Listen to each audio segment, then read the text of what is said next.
Good morning! Masama ang pakiramdam ko ngayon, pero hindi pwede mawalan tayo ng exercise. Siguro masama lang kasi nga sa pag-exercise natin, kaka-start lang natin ng mga ganitong exercise, parang bago siya sa katawan natin, kaya sumasakit siya. Kailangan natin continue para mawala yung sakit. Gumising rin pala ako ng maaga kasi nga akala ko, schedule ko para i-fix ang aming internet dito. Sira na naman ang internet namin. Every month na lang palagi kami nagre-request ng repair. Di yan naman dite. Kaya eto, habang hinihintay ko sila, nag-exercise ako. So, mag-isa lang ako dito sa bahay. Tapos, dumating na naman na nanay at tatay ko. Wala pa rin PLDT. Papunta na naman lang ako sa aking trabaho. Wala na naman ang PLDT.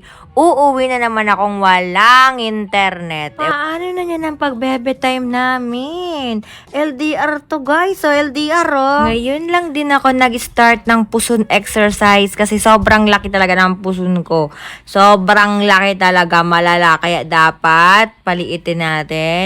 Kahit konting ganyan-ganyan lang ako, kahit hirap na hirap pa ako, masamang pakiramdam niyan. Pero yun, di ba? Apakagaling. Sinayang ko lang naman ang inyong 2 minutes and a half, ganon, para lang dito sa live natin.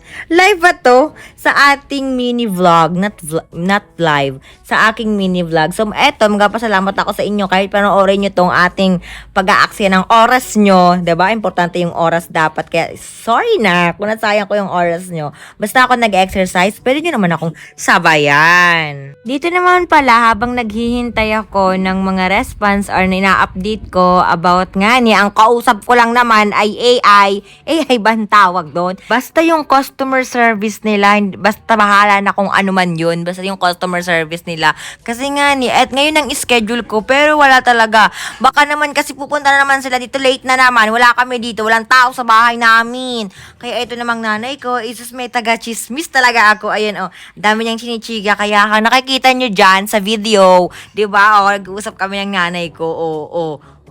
Ayan. Ano kaya ang pinag-uusapan ng dalawang yan?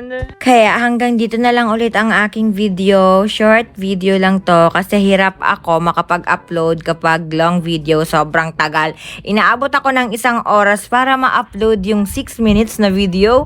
Kaya eto, ito-try natin tong short video ko. Paalam, hanggang dito lang muna ang aking vlog. Ingat lagi!